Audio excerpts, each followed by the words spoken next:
की, सद्गुरुदेव भगवान की।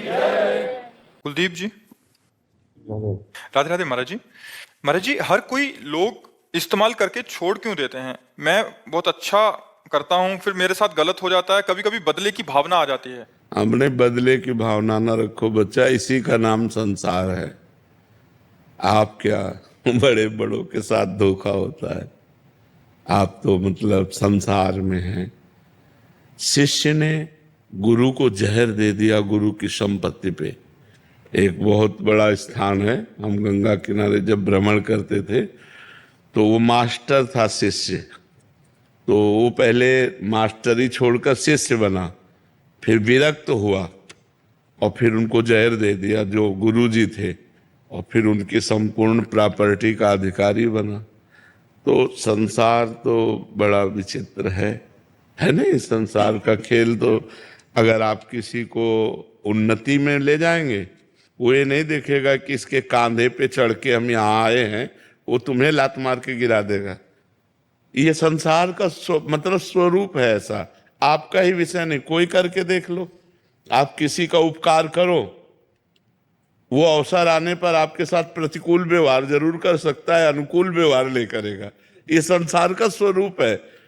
तो अगर आप परोपकार करो तो उसे भगवान को समर्पित कर दो, पलट कर उससे मत चाहो। अगर चाहोगे तो दुख ही मिलेगा। ये हमारी पक्की बात समझ लो। यहां कपट छल ये बहुत जोर का चल रहा है। कलयुग है, पाए जान जगत में सब जन कपटी कुटिल कलयुगी टंच। कलयुग का ऐसा प्रभाव है कि आपके सामने मुखड़ा कुछ और होगा, पीछे कुछ और होगा। मतलब ये बहुत समझने का विषय है कि हमको परोपकार करना है, पर बदले में वो हमारा उपकार करे ऐसी भावना नहीं रखनी। नेकी कर दरिया में डाल वाले सिद्धांत में चलना होगा तो सुखी रहोगे।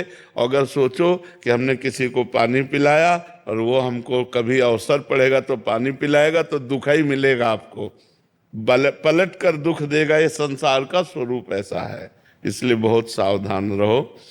परोपकार करो पर विरोध भाव ना करो। ये क्या करेगा?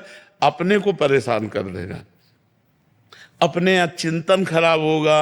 अच्छा, मान लो आप मारपीट की, कानूनी कार्रवाई हुई, आप जेल गए, फायदा क्या हुआ? फायदा हुआ क्षमा करो। तुमने जो अच्छा किया वो बुरा कर रहा, मालिक देखेगा, मालिक देखेगा। देखो, भगवान जब हिसाब किताब करता है ना, तो उसमें इतनी भी कमी नहीं रखता। थोड़ा बड़ा सिस्टम है, सिस्टम बहुत बड़ा है ना, अनंत ब्रह्मांड है, अनंत ब्रह्मांड है।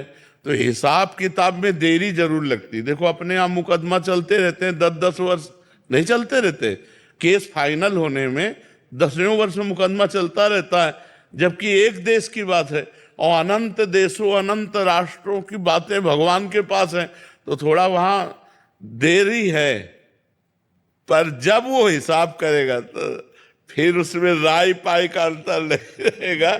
इसलिए हम उनके ऊपर छोड़ दें और हम मस्ती में हो जाए। मालिक हिसाब करेगा और हम हिसाब करेंगे तो फंस जाएंगे, क्योंकि हमारे द्वारा कर्म बिगड़ जाएगा, मानसिकता बिगड़ गई, संपत्ति नष्ट हुई, जीवन नष्ट हो सकता है, ज्यादा गुस्सा आ गई, हिंसा हो सकती है। हमको लौटना चाहिए, विरोध भाव से वापस लौटना चाहिए, क्रोध भाव को अंदर दबाना चाहिए और अपने को बचा लेना चाहिए। नहीं तो बहुत प्रकार की समस्याएं हमारे जीवन में आ सकती हैं।